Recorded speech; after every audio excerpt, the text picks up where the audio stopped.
Africa has always been portrayed as a land of struggle. But what if everything you've been told about its poverty is a lie? What if Africa is not poor at all, but instead one of the richest continents in the world, held back by a system designed to keep it that way? Chapter 1. Captain Ibrahim Traoré's speech that shook the world. On July 6, 2024, history was made in the heart of the Sahel, Burkina Faso. Mali and Niger officially established the Alliance of Sahel States Confederation, marking a significant shift in West Africa's geopolitical landscape. This was not just another diplomatic event, nor was it a routine summit filled with empty promises and rehearsed speeches. This was a moment of defiance, a statement of strength, and an undeniable declaration of a new era for these nations. At the AES Summit, Captain Ibrahim Traoré, the leader of Burkina Faso, shattered illusions with a speech that left the world shaken and Africans inspired. He called out the Western exploitation that has drained Africa's wealth for centuries and exposed the truth about how puppet leaders have sold out their own nations for personal gain. But the most powerful message: Africa does not need saving. It needs to take back control of its destiny. This was not just another political meeting. The AES Summit was a turning point, a declaration that African nations are no longer willing to be pawns in a global system designed to extract their resources while keeping them dependent. Traoré's words, bold and unapologetic, sent a clear message: the era of submission is over. Chapter 2. Africa, a rich continent labeled as poor. For centuries, Africa's resources have powered the world. The continent is home to 30% of the world's mineral reserves, including vast amounts of gold, diamonds, uranium, and rare earth minerals that are essential to modern industries.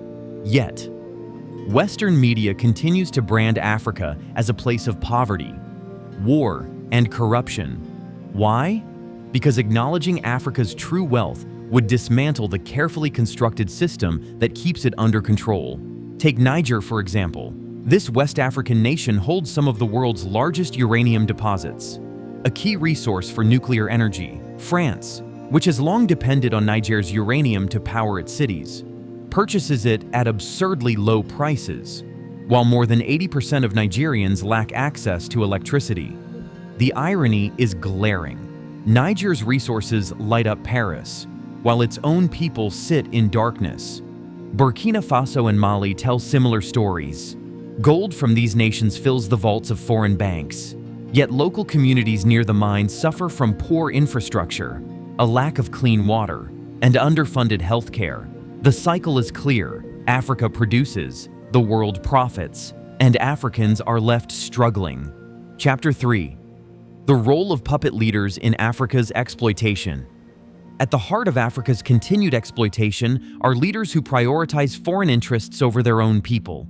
These leaders act as intermediaries for Western governments and corporations, allowing them to extract Africa's wealth while keeping the continent dependent. They sign unfair trade deals, permit the unchecked extraction of resources, and amass personal fortunes in offshore accounts, all while their nations remain underdeveloped.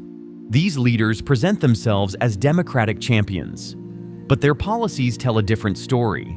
Instead of building industries that process Africa's raw materials into finished goods, they maintain a system where Africa exports raw resources at low prices and imports finished products at high costs.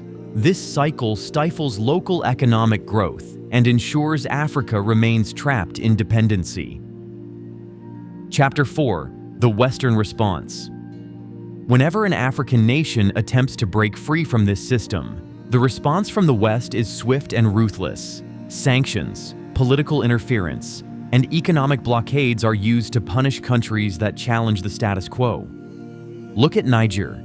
After its leaders chose sovereignty over subservience, Western powers imposed crippling sanctions, hoping to destabilize the country and force it back into compliance. But instead of folding, Niger took this adversity as an opportunity.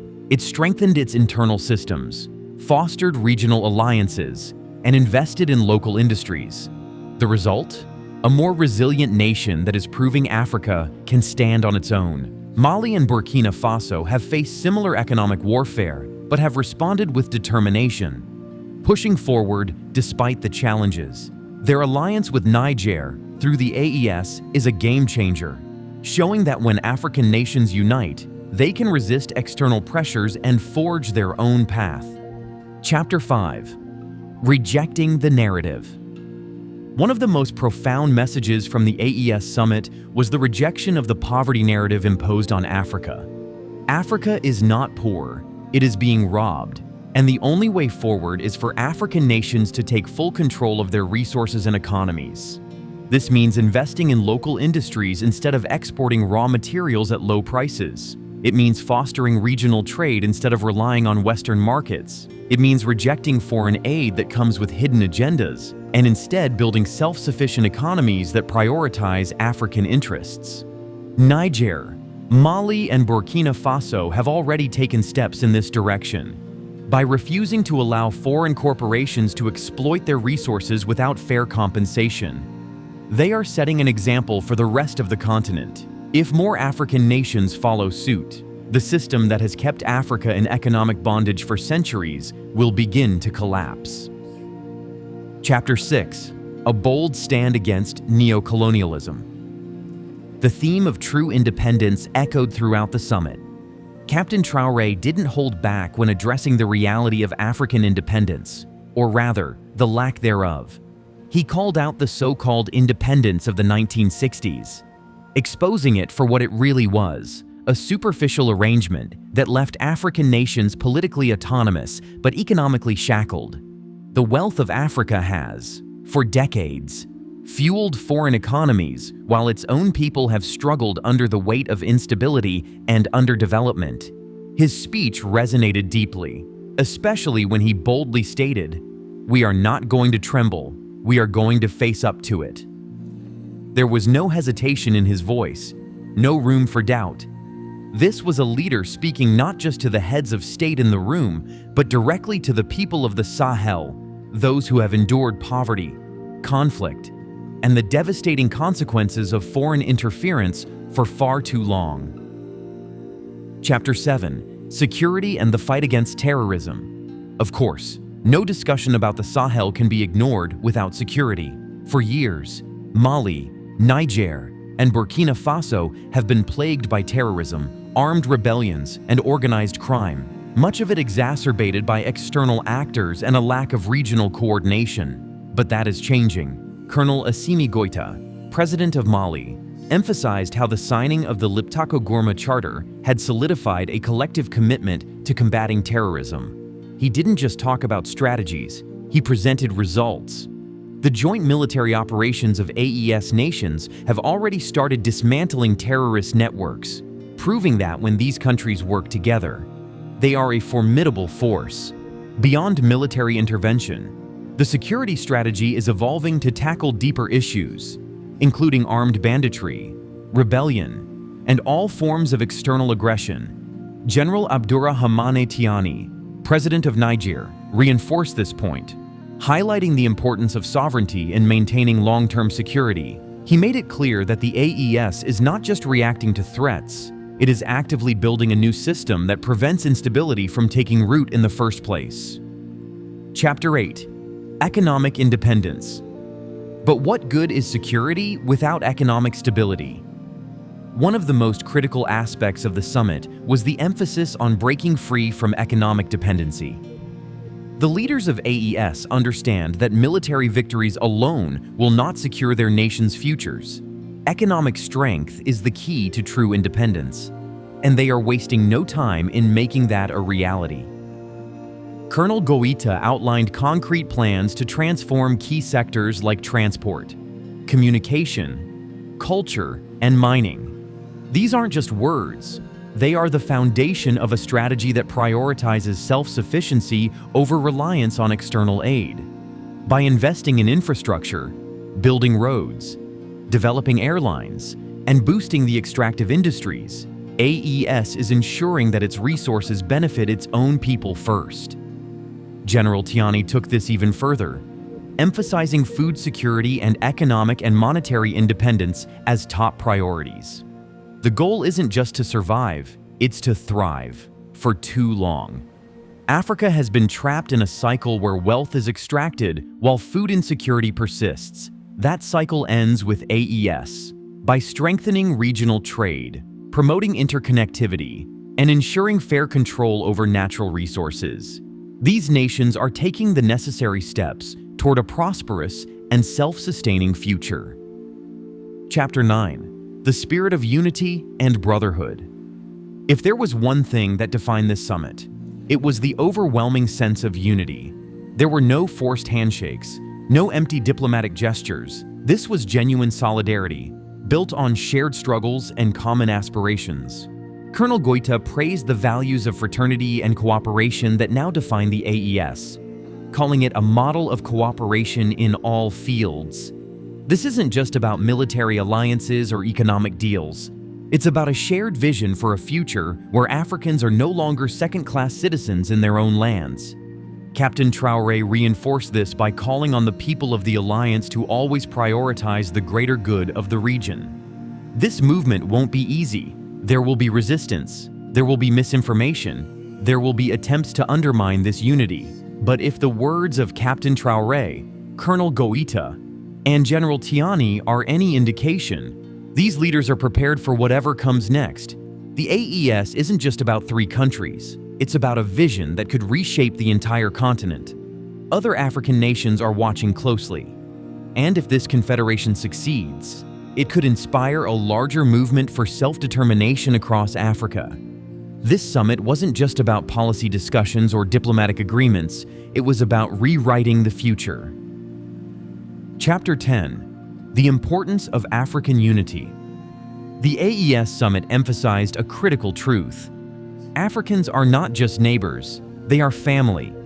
The artificial borders imposed during colonial rule were designed to divide and weaken Africa. But the struggles faced by African nations are interconnected, and their strength lies in unity. For too long, external powers have exploited divisions within Africa, using them to control resources and maintain dominance. But by recognizing their shared history, culture, and destiny, African nations can dismantle these tactics and build a future where they are no longer at the mercy of foreign interests. When one African nation is attacked, whether through sanctions, economic sabotage, or political interference, it affects the entire continent. This is why the alliance among Niger, Mali, and Burkina Faso is so significant. It is a demonstration of what can happen when African nations stand together, support each other, and fight for a common cause. Chapter 11. What's next? The AES Summit was not just a gathering. It was a movement that calls for African nations to reclaim their economies, their resources, and their futures. The path forward is clear. It begins with building infrastructure that supports local production, ensuring that Africa no longer relies on external forces to sustain its people. It continues with creating industries that process raw materials within the continent. Breaking free from the cycle of exporting wealth and importing dependency, it demands the establishment of trade relationships that uplift African economies rather than exploit them, shifting power from foreign interests back to the hands of the people. But this fight is not just about economics, it is about dignity. It is about reclaiming Africa's place in the world, not as a continent to be pitied or exploited, but as a global leader in its own right. It is about ensuring that future generations grow up in a world where Africa's wealth benefits Africans first, where prosperity is not extracted and sent elsewhere, but remains within the hands of those who have worked for it. This is the future that the AES Summit envisions, a future where Africa stands strong, united, and independent. Chapter 12. Will more African nations join the fight? The alliance between Niger, Mali, and Burkina Faso is just the beginning. But the real question is, will more African nations rise to the challenge? If they do, the system of exploitation that has ruled for centuries will begin to unravel. The West will resist, but the momentum has already started. Africa does not need saving. It needs control. It needs leaders who serve their people. not foreign interests. It needs unity, strength, and an unwavering commitment to sovereignty. The AES Summit marked the beginning of a new era. Now, the future of Africa depends on the choices its nations make. Do you believe more African nations should join this movement? Will the AES Alliance change everything? Let us know in the comments. If you found this information valuable, don't forget to like, subscribe, and share this message.